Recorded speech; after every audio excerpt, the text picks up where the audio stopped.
আগের দিনেরই এটা next part. তো আগের দিন অলরেডি আমরা স্ট্রেস টেনের যে পার্টগুলো ডিসকাস করেছিলাম, সেখানে বোর্ডে আমরা ডায়াগ্রাম ড্র করে সমস্তটাই আমরা ডিসকাস করেছিলাম। তো আজকে সেটারই একটা শর্ট রিভিশন আমরা দেখে নেব, একটা শর্ট রিভিশন নোট আমরা দেখে নেব। তো ডিসক্রিপশানে সমস্ত লিঙ্ক দেওয়া থাকবে, তো তোমরা চাইলে সেখান থেকে দেখে নিতে পারো। তো আগের দিন আমরা অলরেডি ডিসকাস করেছি এই জিনিসগুলো, তো আজকে আমরা খুব ডিটেলসে যাব না, জাস্ট নোটসটা আমরা রিভিশনের মাধ্যমে খুব শর্টে আমরা এগুলোকে ডিসকাস করতে করতে আমরা চলে যাব নেক্সট পার্টে। তো স্ট্রেস কাকে বলে? স্ট্রেস আমরা আগের দিনই জেনেছিলাম যে যখন কোনো একটা স্ট্রাকচারাল এলিমেন্ট আর একটা কোনো মেটেরিয়ালের ওপর যখন এক্সটার্নাল ফোর্স অ্যাপ্লাইড হওয়ার জন্য তার মধ্যে একটা ডিফরমেশন ক্রিয়েট হয়, তো সেই ডিফরমেশনটাকে রেজিস্ট করার জন্য মেটেরিয়ালের ইন্টারনাল এমন একটা রেজিস্ট্যান্স ক্যাপাসিটি তৈরি হয় পার ইউনিট ক্রস সেকশানে। তো সেই রেজিস্ট্যান্স ফোর্সটাই অ্যাক্ট করে পার ইউনিট এরিয়াতে, যেটা বাধা দেয় কি এক্সটার্নাল ডিফরমেশনকে। তো পার ইউনিট এরিয়ায় এই যে রেজিস্ট্যান্স ফোর্সটা কাজ করছে, যেটা ডিফরমেশনকে হতে দিচ্ছে না, এই রেজিস্ট্যান্সটাকে বলা হচ্ছে স্ট্রেস। তাই স্ট্রেসকে আমরা P/A দ্বারা রিপ্রেজেন্ট করে থাকি। দ্যাট মিন্স পার ইউনিট এরিয়াতে কত পরিমাণ এক্সটার্নাল লোড অ্যাপ্লাইড হচ্ছে, সেই মেজারটাকে আমরা স্ট্রেস আকারে রিপ্রেজেন্ট করছি আর বলছি। তার মানে স্ট্রেসের ইউনিটটা যদি দেখা যায়, আমার ওপরে কি আছে? ওপরে আছে পি, নিচে আছে আমার এ। পি মিন্স এক্সটার্নাল ফোর্স আর লোড, মানে লোডের ইউনিট আর ফোর্সের ইউনিট। আর এ মানে হচ্ছে cross section area, that means এরিয়ার ইউনিট। এবার আমরা যদি লোডের ইউনিট নিউটন বলি, আর যদি আমরা ক্রস সেকশন এরিয়াটাকে যদি মিটার স্কোয়ার বলি, তার মানে আমরা সেখান থেকে বলতে পারি যে নিউটন পার মিটার স্কোয়ার, সেটা এখানে লেখা আছে। এবার মিটার স্কোয়ারটাকে তোমরা আবার সেন্টিমিটার স্কোয়ারে রিপ্রেজেন্ট করতে পারো, এটা সবাই জানো। তো তাই করা হয়েছে। দেখো, মিটার স্কোয়ারটাকে সেন্টিমিটার স্কোয়ারে যদি রিপ্রেজেন্ট করি, তাহলে 1 newton divided by 10⁴ centimetre square. এটা কেন হচ্ছে, এটা ইজিলি বুঝতে পারছো যে 1 মিটার সমান কত সেন্টিমিটার। তো সেই রিপ্রেজেন্টেশনটাকে এখানে দেখানো হয়েছে। তারপরে সিমিলারলি সেটাকে যদি আরও সেন্টিমিটার থেকে মিলিমিটারে নিয়ে যাও, দিয়ে টোটালটা স্কোয়ার করো, তাহলে দেখবে 10⁶ mm স্কোয়ার চলে আসছে। তো সেটাকে যদি এবার জেনারেলাইজ ফর্মে লিখতে চাও, তাহলে 10⁻⁶ নিউটন পার mm স্কোয়ার। তো এই দুটো জিনিস একটুখানি মাথায় রাখো, 1 নিউটন পার মিটার স্কোয়ার আর 10⁻⁶ নিউটন পার mm স্কোয়ার। এই দুটোরই রিপ্রেজেন্টেশন কিন্তু ম্যাথামেটিক্যাল যখন নিউমেরিক্যাল যখন প্রবলেমসগুলো যখন তোমরা করবে, তো সেখানে যখন ওরা যে কোনো স্ট্রেসেস ভ্যালু যখন বলে দেবে, তো তখন কিন্তু সেখানে ওই জিপিএ এমপিএ এই ফর্ম্যাটে কিন্তু তোমরা দেখতে পাবে। ঠিক আছে, সেখানে কিন্তু ডাইরেক্টলি হয়তো বলবেন যে নিউটন পার mm স্কোয়ার আর নিউটন পার মিটার স্কোয়ার। তো এখানে কিন্তু নোটের মধ্যে এই জিনিসটা কিন্তু খুব ইম্পর্টেন্ট, যে 1 newton per mm square equals two কত নিউটন পার মিটার স্কোয়ার। ঠিক আছে, আচ্ছা, তার আগে এখানে একটা ইম্পর্টেন্ট জিনিস বলে দিই। দেখো, এখানে 1 পাস্কাল ইকুয়ালস টু 1 PA লেখা আছে। দ্যাট মিন্স পাস্কালটি short form equals to PA বলা হয়, পাস্কালকে শর্ট ফর্মে PA বলা হয়। তো সেটার 1 পাস্কালের ভ্যালু কিন্তু হয় 1 নিউটন পার মিটার স্কোয়ার। ঠিক আছে, তাহলে 1 পাস্কালকে যদি আমরা রিপ্রেজেন্ট করি, তাহলে সেটা নিউটন পার মিটার স্কোয়ারে হবে। আর সেটাকেই যখন আমরা নিউটন পার mm স্কোয়ারে করবো, তখন কিন্তু একটু আগে আমরা দেখলাম যে 1 newton per metre square equals 1 newton per metre square equals to 10⁻⁶ newton per mm square. Similarly যদি কিলো, মেগা, গিগাতে রিপ্রেজেন্ট করতে হয়, তো সেক্ষেত্রে এটা মাথায় রাখো যে কিলোর ক্ষেত্রে 10⁻3, মেগার ক্ষেত্রে 10⁻6 এবং গিগার ক্ষেত্রে 10⁻9 রিপ্রেজেন্ট করা হয়। একটা এক্সাম্পল তোমাদেরকে পাশে আমি এখানে দেখিয়ে দিয়েছি। এক্সাম্পলটা কি দেখো একটুখানি, 1 MPa ইকুয়ালস টু, মানে 1 মেগাপাস্কাল ইকুয়ালস টু 10⁶ পাস্কেল। কারণ কি, আমি একটু আগেই বললাম যে মেগা মিন্স কত, তোমাদের এই ডায়াগ্রাম, এই চার্ট থেকে তোমাদের দেখে নিতে হবে। মেগা মিন্স 10⁶, তাহলে এখানে মেগার জন্য এখানে 10⁶ বসালে, আর পাস্কাল টু পাস্কালে লিখে দিলে। এবার পাস্কাল মানে একটু আগে আমরা বলেছি নিউটন পার মিটার স্কোয়ার, তাহলে পাস্কালের জায়গায় নিউটন পার মিটার স্কোয়ার লিখে দিলে। এবার একটু আগে দেখো, এখানে আগেই আমি একটু আগে দেখিয়ে দিয়েছি যে 1 newton per metre square equals to 10⁻⁻6 newton per metre mm square. তাহলে এইখানে নিউটন পার মিটার স্কোয়ারের জায়গায় যদি 10⁻⁶ লিখি, তাহলে 10⁶ আর 10⁻⁶ ক্রস মাল্টিপ্লাই হয়ে ওখানে 1 হয়ে যাবে, তাহলে 1 নিউটন পার mm স্কোয়ার। তাহলে 1 megapascal equals to 1 newton per mm square. এটা কিন্তু very very important. 1 megapascal equals to 1 newton per mm square. তাহলে নিউটন পার mm স্কোয়ারটাকে আমরা 1 মেগাপাস্কাল একারে রিপ্রেজেন্ট করি। এই জিনিসটা যদি শর্টকাট মনে রাখো, তাহলে এক্সামে কোনো ক্যালকুলেশন করতে হবে না। যেখানে মেগাপাস্কাল পাবে সেখানে ডাইরেক্টলি লিখে দিতে পারবে নিউটন পার mm স্কোয়ার। আর সিমিলারলি যদি কোনো জায়গায় গিগা রিপ্রেজেন্ট করে, তো সেখানে 10⁻9 দিয়ে মাল্টিপ্লাই করবে, তাহলেই তোমরা বাকি জিনিসটা পেয়ে যাবে, ঠিক আছে। তো মেগা গিগা এখানে রিপ্রেজেন্টেশনটা আর দেখালাম না, বাকিগুলো তোমরা এইভাবে ইজিলি ক্যালকুলেট করতে পারবে। সিমিলারলি কোনো কোনো জায়গায় যদি খুব স্মল কোয়ান্টিটিকে রিপ্রেজেন্ট করার দরকার পড়ে, তো সেক্ষেত্রে তোমরা দেখতে পাবে মিলি, মাইক্রো, ন্যানো, পিকো এগুলোকে রিপ্রেজেন্ট করা হয়। জাস্ট ভ্যালুগুলোকে দেখে রাখো, এগুলো অতটা কাজে লাগে না, কিন্তু মেগা গিগাটা খুব কাজে লাগে, কারণ ওটা স্ট্রেসের ভ্যালুটা ওইভাবেই রিপ্রেজেন্ট করা হয়। তো মিলি, মাইক্রো দেখো 10⁻³ ডিনোট করছে কি মিলি, সেটাকে রিপ্রেজেন্ট করা হয় স্মল এম দিয়ে। মাইক্রোকে রিপ্রেজেন্ট করছে 10⁻⁶, সেটাকে রিপ্রেজেন্ট করছি মিউ দিয়ে। তারপরে ন্যানো আছে, পিকো আছে, তো এগুলো একটুখানি দেখবে।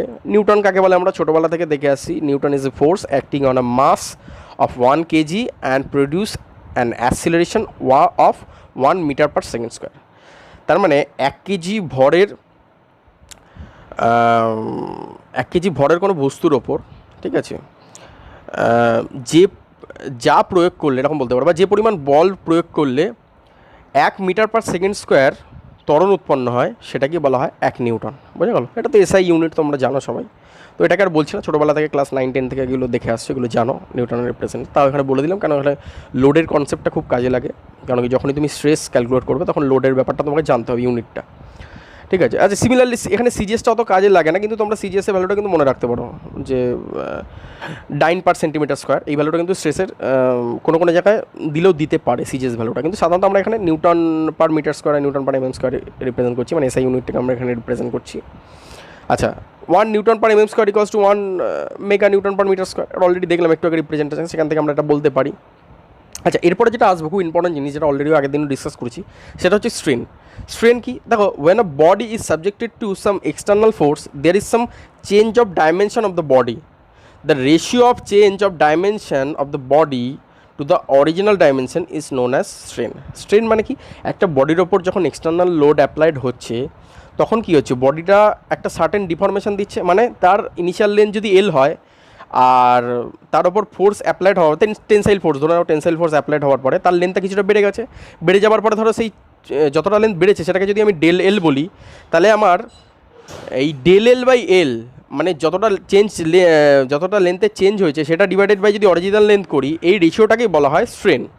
তাহলে স্ট্রেনকে আমরা কি বলবো, এই যে চেঞ্জ ইন লেন্থ মানে ডেল্টা এল বাই এল, এই রেশিওটাকেই বলা হচ্ছে আমার স্ট্রেন, মানে change in length by actual length, এই রেশিওটাকে বলা হচ্ছে স্ট্রেন। আচ্ছা, স্ট্রেন কিন্তু ডাইমেনশনলেস কেন?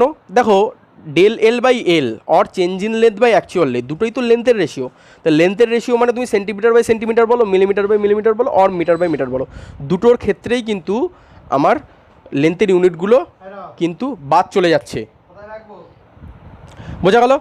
তারপরে হচ্ছে টাইপস অফ স্ট্রেন।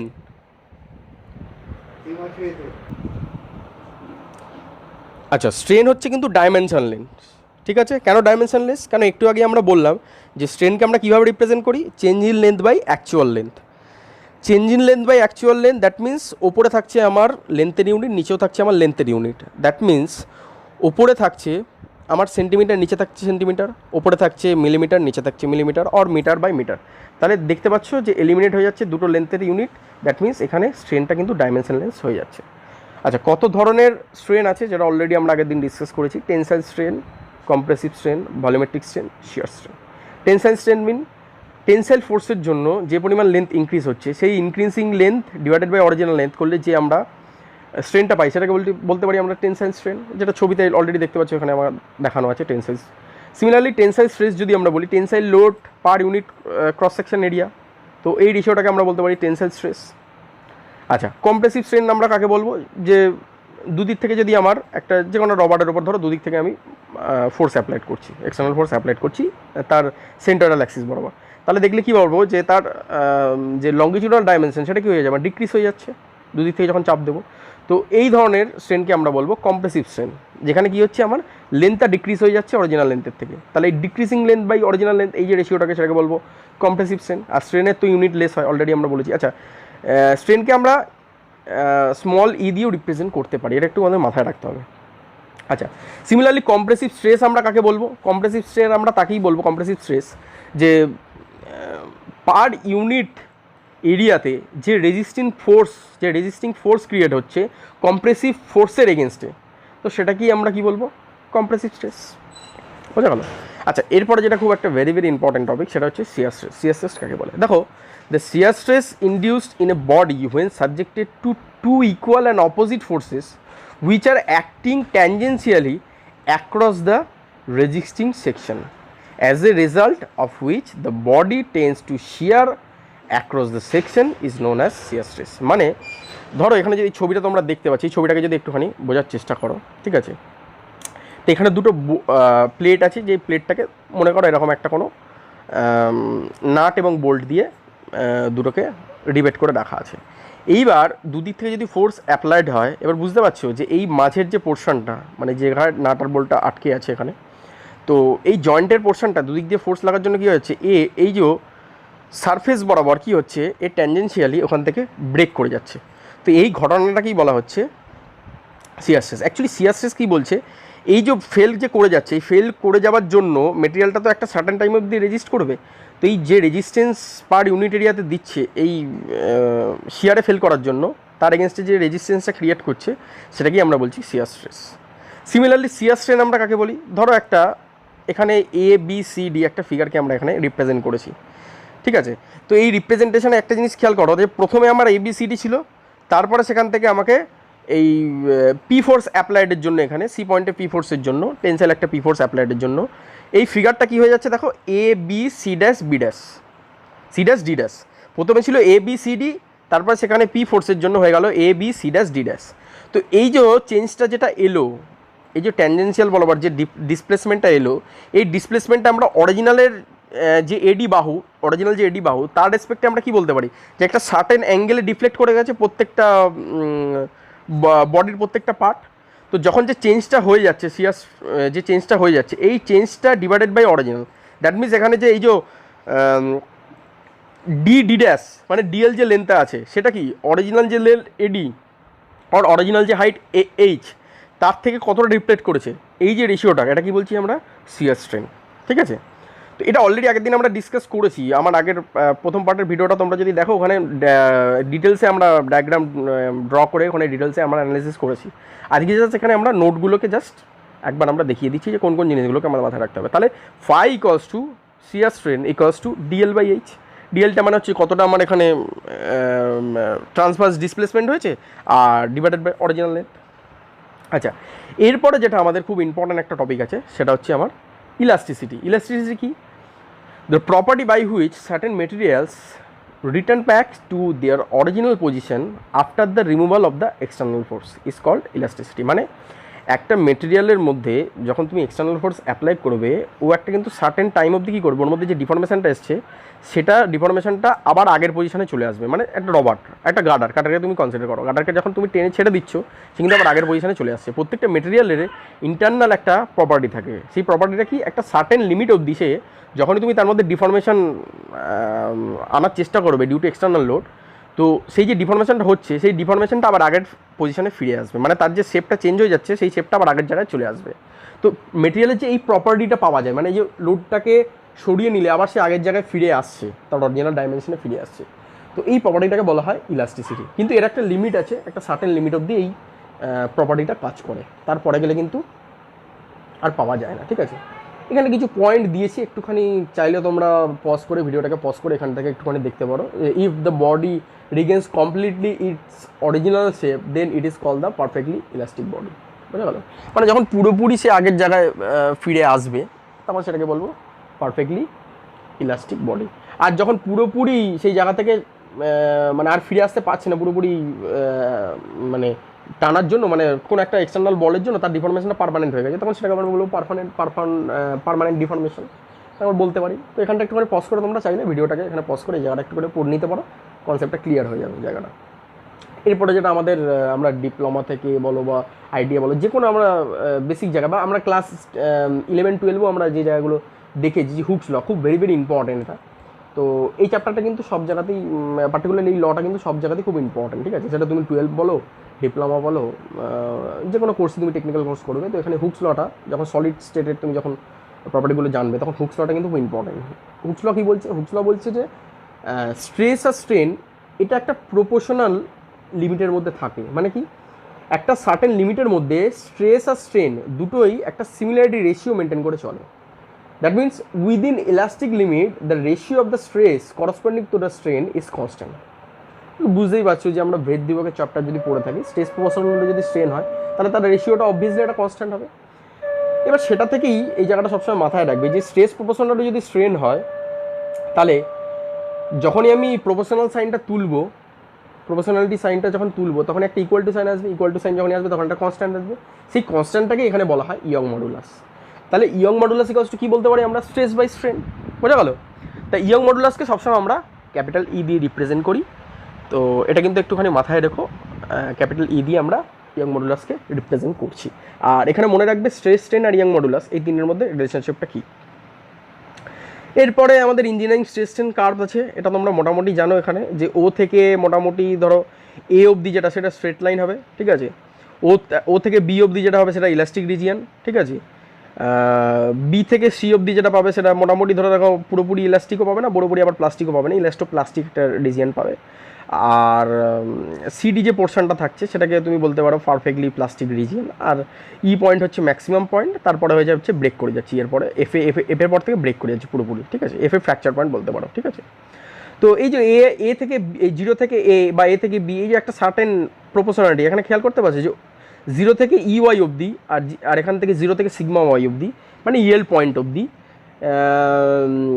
তার আগে একটা সার্টেন টাইম অবধি কী হচ্ছে স্ট্রেস আর স্ট্রেন একটা সার্টেন প্রপোর্শনালিটি মেনটেন করছে। মানে কি স্ট্রেস যতটা বাড়াবো স্ট্রেন ততটা বাড়বে। বোঝা গেল? তো এটাকেই হুকস ল এক্সপ্লেন করেছে। এখানে তোমরা এই প্রপার্টিগুলো চাইলে একটুখানি পজ করে এখানে আস্তে আস্তে দেখতে পারো তোমরা। আচ্ছা, এরপরে রাপচার স্ট্রেংথ, এটাকে একটুখানি জানতে হবে, কারণ যখন মেটেরিয়ালের প্রপার্টি যখন জিজ্ঞেস করো তো এখান থেকে একটু এমসিকিউ ফর্ম করতে চাইলেও ফর্ম করতে পারে। রাপচার স্ট্রেংথ কি? It is the stress corresponding to the failure point F on the stress strain curve. মানে এফ পয়েন্টে যে পরিমাণ স্ট্রেন আমরা পাচ্ছি একদম ঠিক আলটিমেট ব্রেক করে যাওয়ার পজিশনে যে আমরা স্ট্রেনটা পাচ্ছি সেটাকেই আমরা বলছি রাপচার স্ট্রেংথ, ঠিক আছে। আচ্ছা, ফ্র্যাকচার স্ট্রেংথ এটা কিন্তু ডিপেন্ড করছে কিন্তু তোমার স্টিলের মধ্যে কতটা কার্বনের পার্সেন্টেজ আছে, ঠিক আছে। আচ্ছা, এখানে একটা জিনিস মাথায় রাখতে হবে, প্লাস্টিক স্ট্রেন এটা মানে প্লাস্টিসিটি যে স্ট্রেন আসছে, প্লাস্টিক স্ট্রেন যেটা হচ্ছে মানে পুরোপুরি ডিফর্ম করে যাচ্ছে, এটা কিন্তু ইলাস্টিক স্ট্রেনের মোটামুটি 10 থেকে 15 গুণ হয়ে থাকে। এটা এমসিকিউতে কিন্তু জিজ্ঞেস করলেও করতে পারে। আচ্ছা, এরপরে যেটা আসছে আমাদের বিভিন্ন ইলাস্টিক কনস্ট্যান্ট, যেটা আমি ডায়াগ্রামে দেখিয়েছিলাম, ইলাস্টিক কনস্ট্যান্টগুলোর মধ্যে আমাদের একটু জেনে নিতে হবে। অলরেডি ইলাস্টিক কনস্ট্যান্ট আমরা একটা দেখলাম, সেটা হচ্ছে কি ইয়ং মডুলাস। এরপরে যেটা আছে modulus of rigidity or shear modulus, the ratio of shear stress to the corresponding shear strain, মানে শিয়ার স্ট্রেস আর শিয়ার স্ট্রেনের রেশিওটাকে বলা হচ্ছে modulus of rigidity or shear modulus. এটাকে কিন্তু তিনটে নাম দিয়ে রিপ্রেজেন্ট করা যেতে পারে, CGN, এটা একটুখানি মাথায় রাখবো যখন এক্সামে দেবে। তো অলরেডি আমরা দুটো দেখলাম, একটা হচ্ছে কি shear modulus G, C or N, আর একটা কি দেখলাম ইয়ং মডুলাস একটু আগে।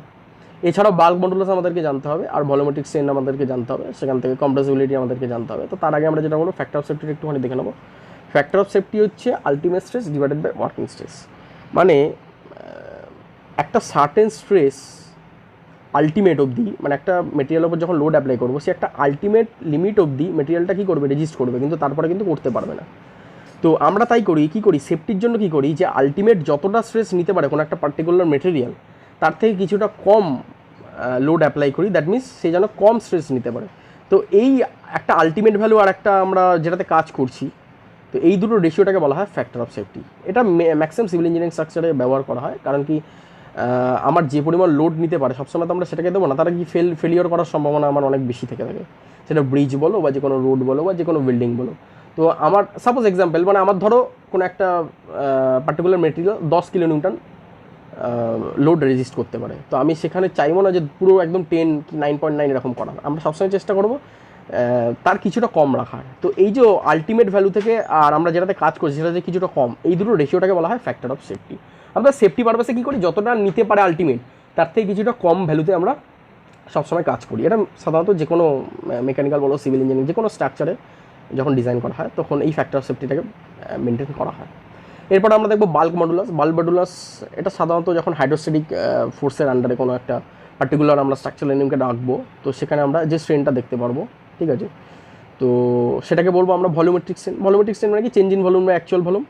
আর সেখানে যে ডাইরেক্ট আর নর্মাল স্ট্রেস লাগছে, সেখানে তো একটা স্ট্রেস তৈরি হচ্ছে ডিউ টু হাইড্রোস্ট্যাটিক প্রেশার, তো সেখানে যে প্রেশারটা তৈরি হচ্ছে আর সেখানে যে ভলিউমেট্রিক স্ট্রেন হচ্ছে, মানে একটা ধরো বেলুনের ওপর তুমি চারিদিক দিয়ে তুমি একটা ওয়াটারের একটা তুমি ফোর্স অ্যাপ্লাইড করছো, ওখানে একটা হাইড্রোস্ট্যাটিক ফোর্স তুমি জেনারেট করার চেষ্টা করছো, তাহলে দেখবে তুমি তার ভলিউমটা কিছুটা চেঞ্জ হবে, ঠিক আছে। বেলুনের মধ্যে তুমি হাওয়া ভরো তাহলে দেখবে ভলিউমটা বেড়ে যাচ্ছে, আবার যখন হাওয়াটা খুলে দেবে তখন ভলিউমটা কমে যাচ্ছে। তো সিমিলারলি ভলিউম যে চেঞ্জ হচ্ছে সেই ডেল ভি বাই ভি এটাকে বলছি ভলিউমেট্রিক স্ট্রেন। আর তার উপরে লোড হাইড্রোস্ট্যাটিক যে লোড কাজ করছে তার জন্য যে তার মধ্যে যে রেজিস্ট্যান্স ক্রিয়েট করছে সেটাকে বলবো direct stress or normal stress. তো এই direct stress or normal stress আর তাকে যদি ভলিউমেট্রিক স্ট্রেন দিয়ে ভাগ করে দিই তাহলে সেটাকে বলবো আমরা বাল্ক মডুলাস।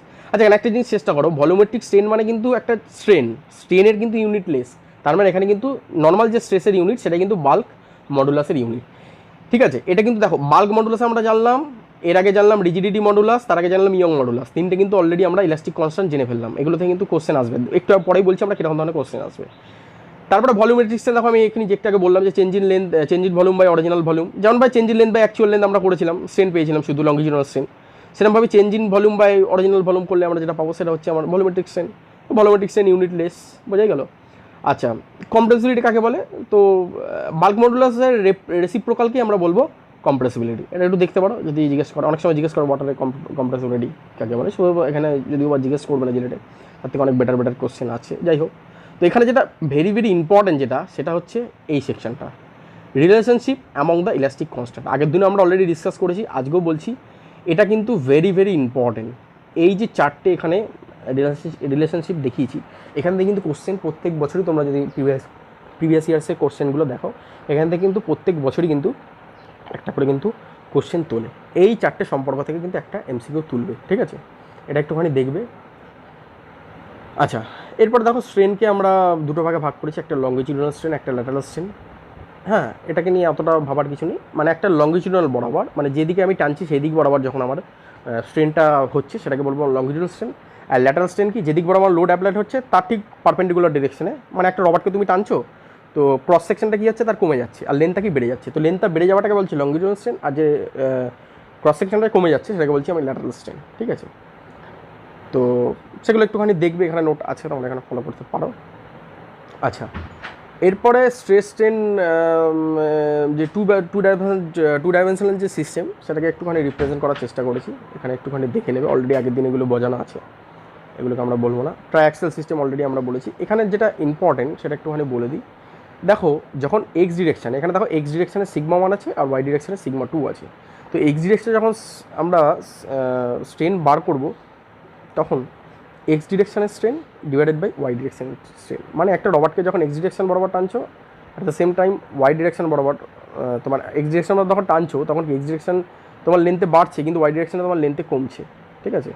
আর এখানে মিউ যে ফ্যাক্টরটা আছে এটাকে বলা হয় পয়সন রেশিও, ঠিক আছে। পয়সন রেশিও কি, lateral strain by longitudinal strain, মানে এই যে স্ট্রেন একটাকে টানছো আর একটা কমছে, মানে লংগিটিউডাল বরাবর তোমার লেন্থ বাড়ছে আর ল্যাটারাল বরাবর তোমার লেন্থ কমছে। তো এই যে রেশিওটা এটা কি একটা অপরের সাথে রিলেটেড, তো এটাকেই রিপ্রেজেন্ট করা হয় মিউ দ্বারা।